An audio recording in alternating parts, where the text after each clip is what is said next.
thank you so much for joining us on this trip. We have National Security Advisor Jake Sullivan to take a couple of questions from you. Hey guys, how are you? So I thought I would just start with a little bit of context for what we're heading into here at COP26. I know that Secretary Kerry and Gina McCarthy had the chance to do a larger backgrounder, but just to take a step back,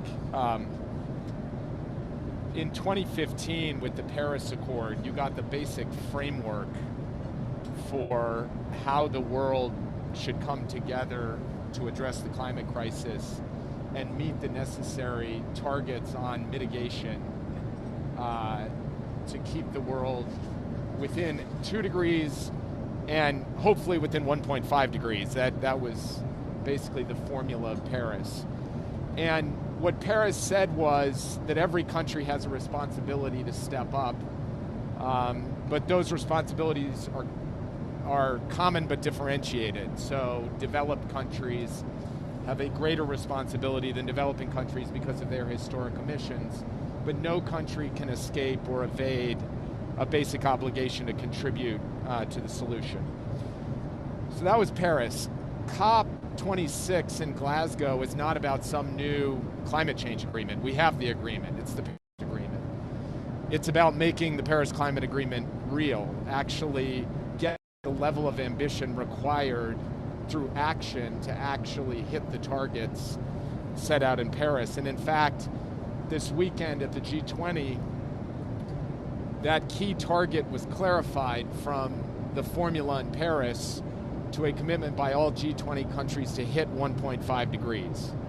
So now the real question is, can we get the world aligned around the necessary action to actually achieve the goal of staying within 1.5 degrees? When we started this year, 2021, we were nowhere close, not even close. You had basically a couple of countries, a couple of entities that had developed the nationally determined contributions necessary to do that. Thanks in part to the critical role of the United States and American leadership, and in particular President Biden's Earth Day summit, we've had a real jolt of energy in this effort over the course of this year. So we go into COP with roughly 65% of the world's economy in line with the 1.5 degree commitment, with still some significant outliers. One of those significant outliers being China, who will not be represented at the leader level at COP26, and who we do believe has an obligation to step up to greater ambition as we go forward, and we'll keep pressing on that. And there are other countries as well. In addition to mitigation, COP26 will have a big focus on adaptation, on what it's going to take to provide developing countries with the means to prepare themselves for dealing with the effects of climate change going forward. And the United States is coming today with a significant new initiative, this Prepare initiative, which involves multiple times more investment in adaptation than we've ever done before, billions of dollars a year by 2024, $3 billion a year by 2024. In addition to the president closing in on the target of these massive investments at home in the Build Back Better initiative and the infrastructure initiative he talked about in his press conference last night, that will show that the United States is actually putting its money where its mouth is in terms of hitting its own climate commitments. And then finally, part of Paris was a commitment by developed nations to developing nations that we would mobilize $100 billion a year in climate finance internationally. And the president at the UN General Assembly announced a doubling of the US commitment, which will mean that the United States is contributing its share to hit that $100 billion figure. And we feel confident about that in 2023. In 2022, the world is closing in on that commitment. The gap has narrowed, it's quite small, and we believe that there are creative ways to hit the $100 billion target. So the US is stepping up to do its part. Key US allies, Japan, Korea, the European Union, Canada, others are stepping up to do their part. And now the question is, Will some of the remaining countries step up to do theirs? That question we don't expect will be fully answered in Glasgow, because we should not look at Glasgow as the end of the road. Glasgow, from our perspective, is a key moment setting us off on a decisive decade of climate action. And if we can come out of here with the wind at our back with these enormous commitments across financing, mitigation, adaptation, we believe the pressure will build on the countries that have not yet stepped up, and the world will look to them to do their part. That's what we expect. That's what we're looking for. The only other thing that I would add today is the President will also have the chance to do a brief meeting with the Estonian Prime Minister. There's a number of things to talk about, from NATO and transatlantic security to cybersecurity and 5G. But a critical reason for this is that the Estonian Prime Minister stepped up to help seal the global minimum tax deal, and President Biden wants to thank her personally for that. And then he will do a bilateral also with President Joko Widodo of Indonesia, where, coming out of the U.S.-ASEAN Summit and the East Asia Summit, with Indonesia as the G20 chair next year, this is an important opportunity for him to have his first full sit-down meeting with President Widodo to talk about the full range of issues in the Indo-Pacific, as well as how to build on this year's G20 summit heading into next year's G20 summit in Indonesia. So let me stop there, and happy to take questions. Thanks, Jim. Walk us through a little bit in more detail what the President is expected to say in his remarks to the summit, and then will he have any other bilateral engagements with other leaders? So the President will talk about what the United States is prepared to do to fulfill its obligation, including the investments we're making, the targets we intend to hit, both with respect to 2030 and 2050. He will also talk about the progress that we have made this year and the momentum we have built, and then he will talk about the work that needs to be done. In addition to that, he will discuss his very strong conviction that it's a false choice between progress on climate and progress on delivering economically for working people. That in fact, the right kind of strategy can and will deliver both. That's what his Build Back Better framework is. That's what his infrastructure framework is. And that's what, for example, the deal with the Europeans on steel and aluminum yesterday represented as well. So he will speak to that critical opportunity.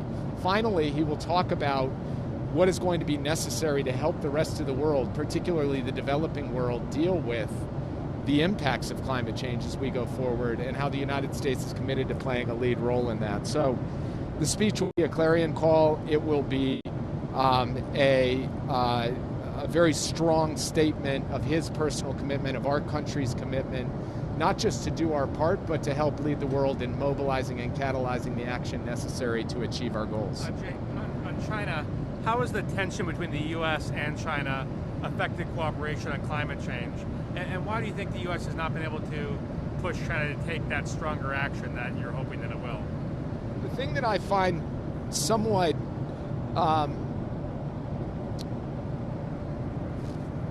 confounding about the frame of difficulties in the U.S.-China relationship, meaning China doesn't step up to do its part on climate, is that it's deeply asymmetrical.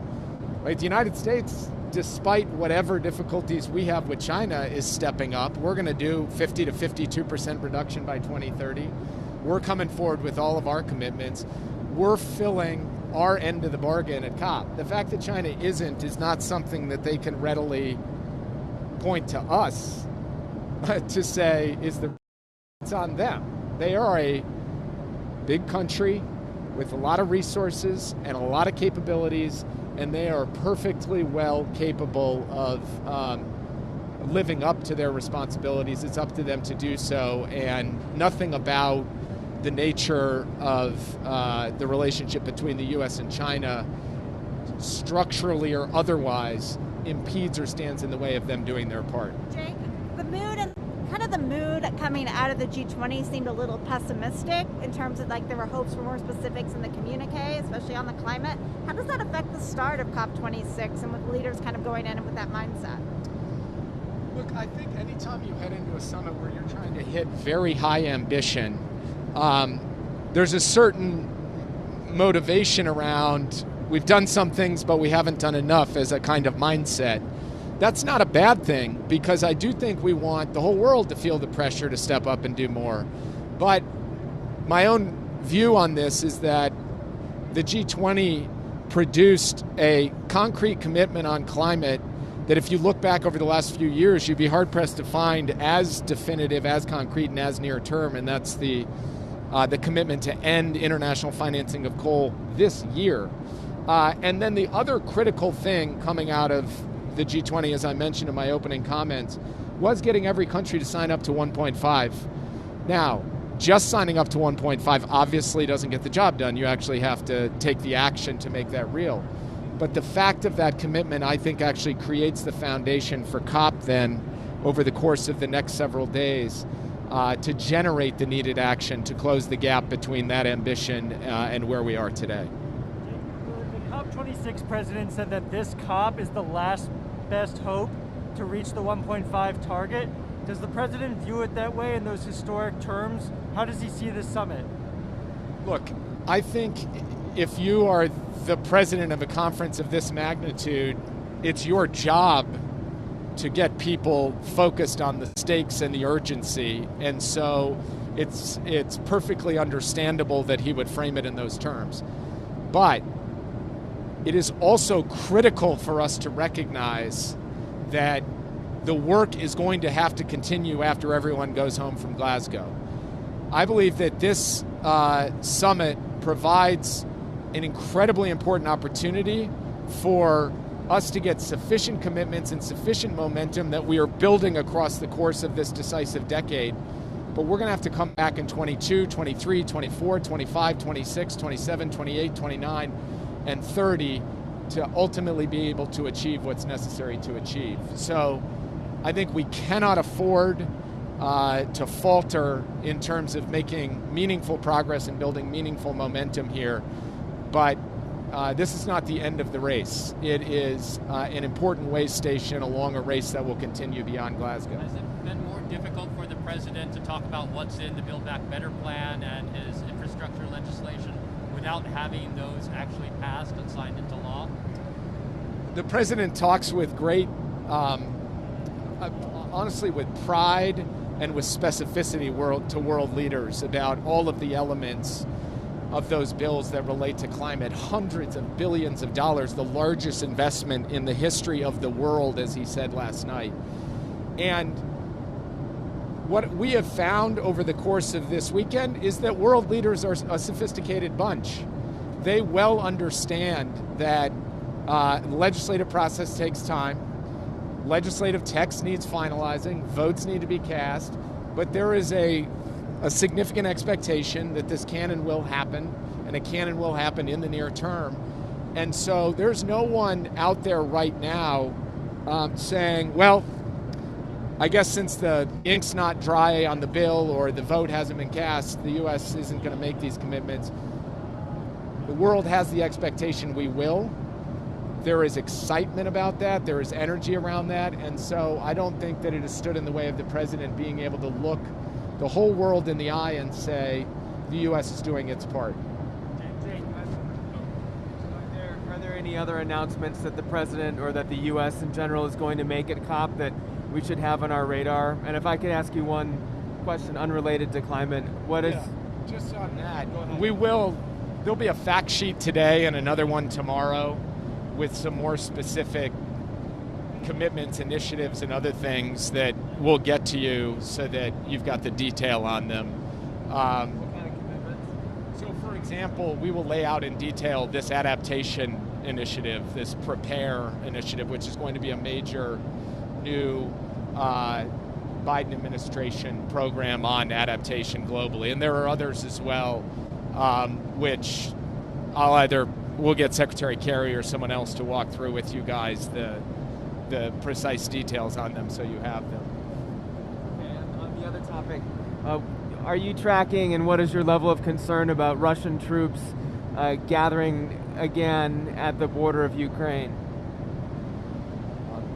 We had the opportunity to consult over this past weekend with key allies and partners on the issue of Ukraine and ensuring that we're defending Ukraine's or supporting Ukraine's sovereignty and territorial integrity.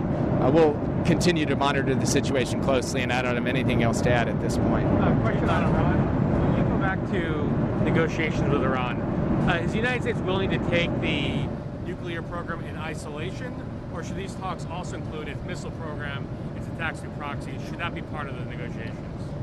Our approach has been to try to get back on a compliance for compliance basis into the JCPOA, which means focusing on that set of issues and then using that as a baseline of foundation for dealing with the full range of concerns we have about Iran's approach, including its missile programs, including its regional activities.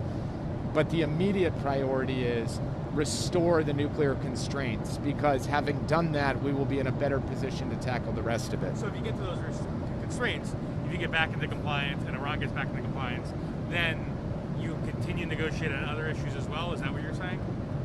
Yes, what I'm saying is that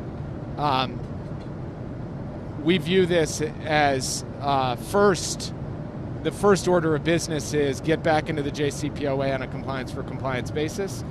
But the very design of the JCPOA always conceived of us continuing to work hard to deal with our deep concerns about Iran's other activities and the other elements of the threat that Iran poses. And that's what we would intend to do on a going forward basis. Energy production, when the president had those talks at the G20, was there a discussion about coordinating tapping of our and other countries' petroleum reserves if OPEC doesn't go up to the supply levels that you had kind of hoped for? The president said last night that we'd be prepared to announce what our additional potential measures might be when we were ready to take them. So I'll leave it at that and just say we had a broad discussion about the tools available with other energy consumers, and we'll see what that available. That is a deeply existential question. Tell us any more about how the meeting with President Biden and President Erdogan went. What was the tone? What was the mood like? And how does the president feel about having to raise the issue of human rights when he's meeting with a NATO ally? It was constructive and direct, and it covered a full range of regional and global issues. And yes, it covered the issue of human rights, democracy, and the rule of law. And look, what the president said was, we're going to keep raising these issues because that's who we are as a country, that's who I am as a president.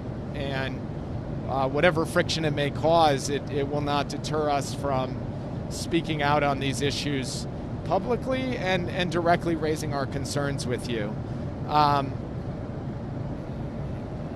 Obviously, we believe that NATO,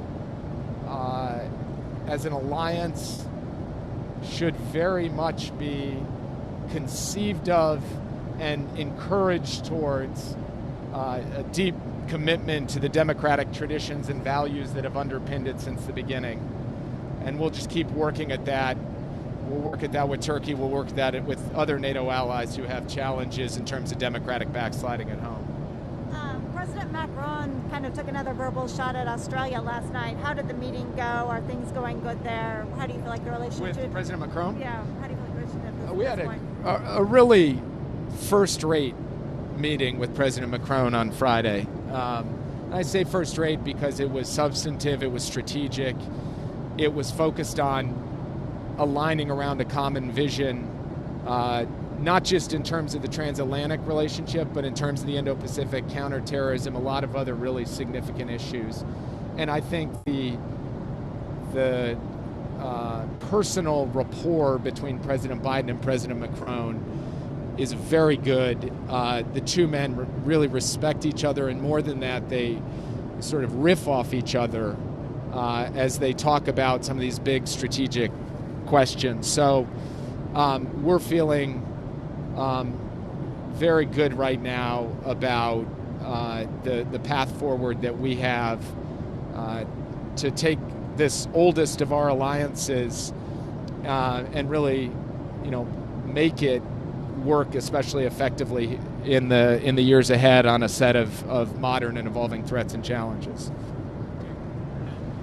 President Macron pretty bluntly said that he thought that Prime Minister Morrison had lied to him about the deal. We know that President Biden also said that he was misinformed about, had the French been notified of the deal.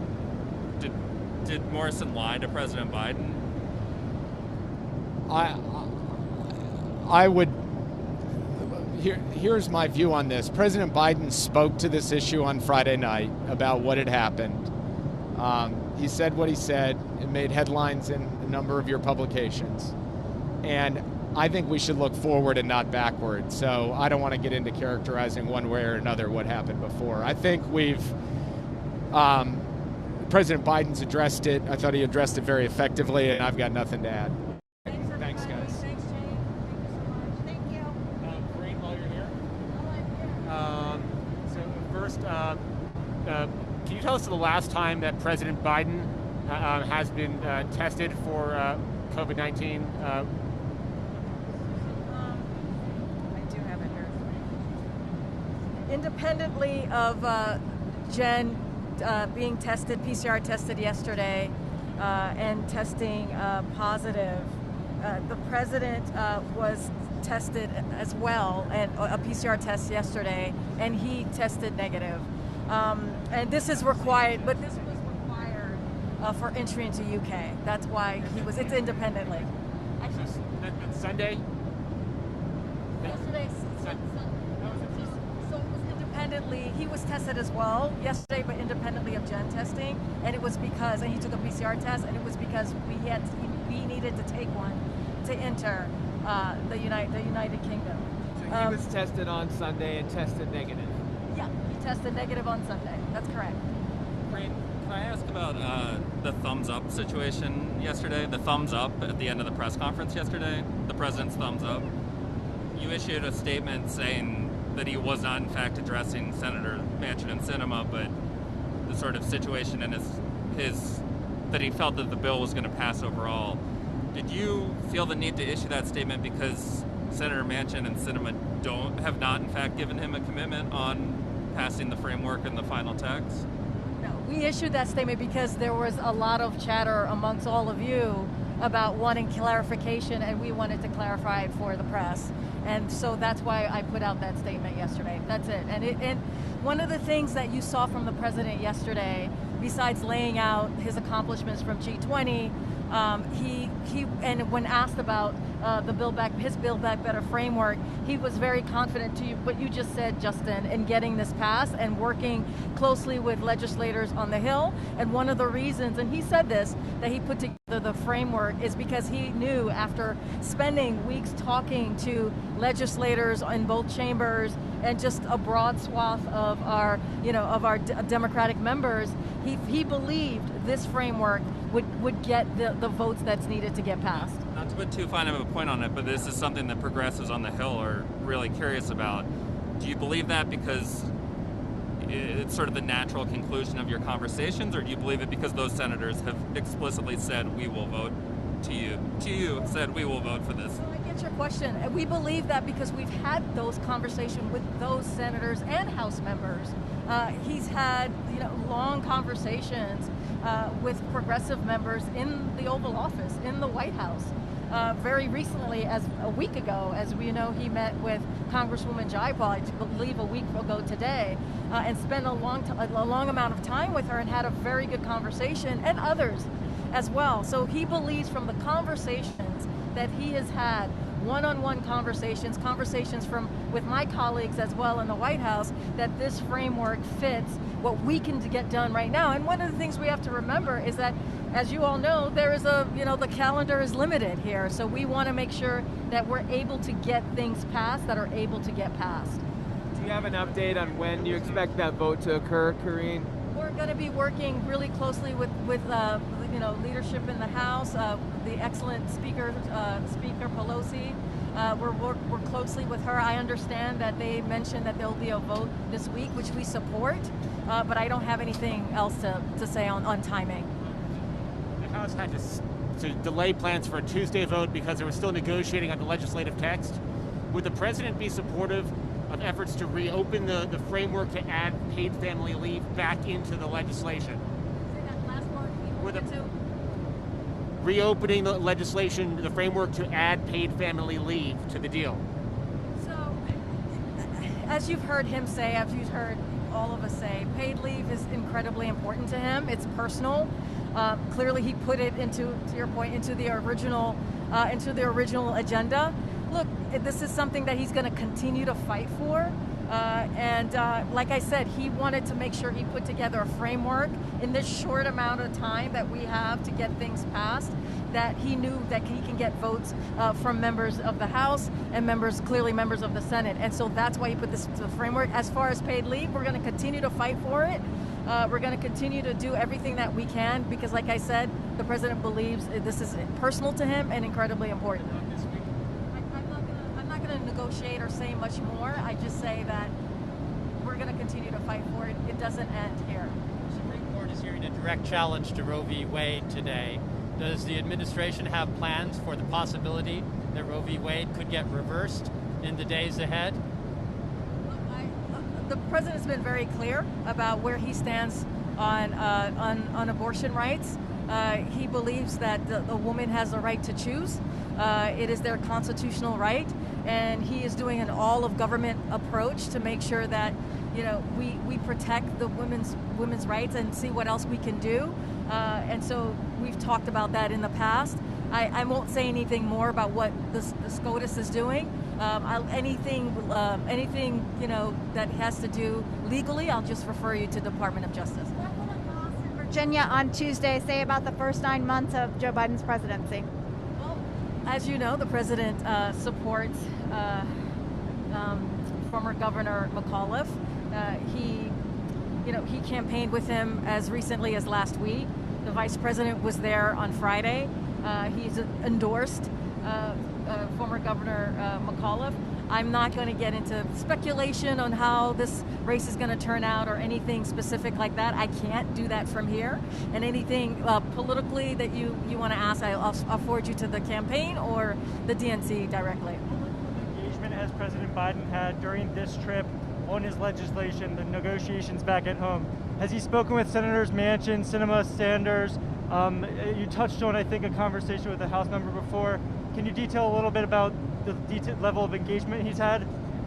I don't have any calls or particular conversation to share, but as you can imagine, we have our White House staff, Louisa Terrell, Brian Deese, former Ambassador Susan Rice, who are all back in D.C., and they're doing everything that they can to continue to have a conversation with members of the House and staff, and making sure that we deliver this for the American public. I don't have anything. I don't have anything in specific about the president's engagement the last couple of days. Generally, though, beyond the specific names, has he been making calls and holding meetings about this legislation? The president has always been engaged pretty regularly with members and to have the conversation about getting this done for the American people. I just don't have any specifics. Karine, are there any other implications for White House staff from Jen's COVID diagnosis, or I should say the fact that she got COVID? Has that impacted anyone else that she was close to in the last week? So the answer is no, it has not. But I want to say a couple of things. We wish Jen, our fearless leader, a speedy recovery, and she is in all of our thoughts, the entire press teams. And so I just want to echo her statement, which is, thanks to the vaccine, fortunately, her symptoms are mild. We cannot wait to have her back, to have all of us back together safely, and are sending the very best to Jen and her family. How concerned are you guys about all these American airline flight cancellations? Are you talking to the airlines? What's going on there? So I heard about the report. It's really unfortunate. It sounds like it's due to weather. And also kind of the kind of the labor shortage due to COVID, the pandemic, the impact of the pandemic. I don't have any more to say about that. I'll send you to the American Airlines. I don't have anything else to read out. We're seeing a lot of shortages both in goods and now in services. So is this kind of the trickle down effect? What I said is what we're seeing. It is due to coming out of the pandemic, the labor shortage coming out of the pandemic, and them dealing with that. But it's not due to vaccine mandates or requirements. It's not the same from what we're seeing.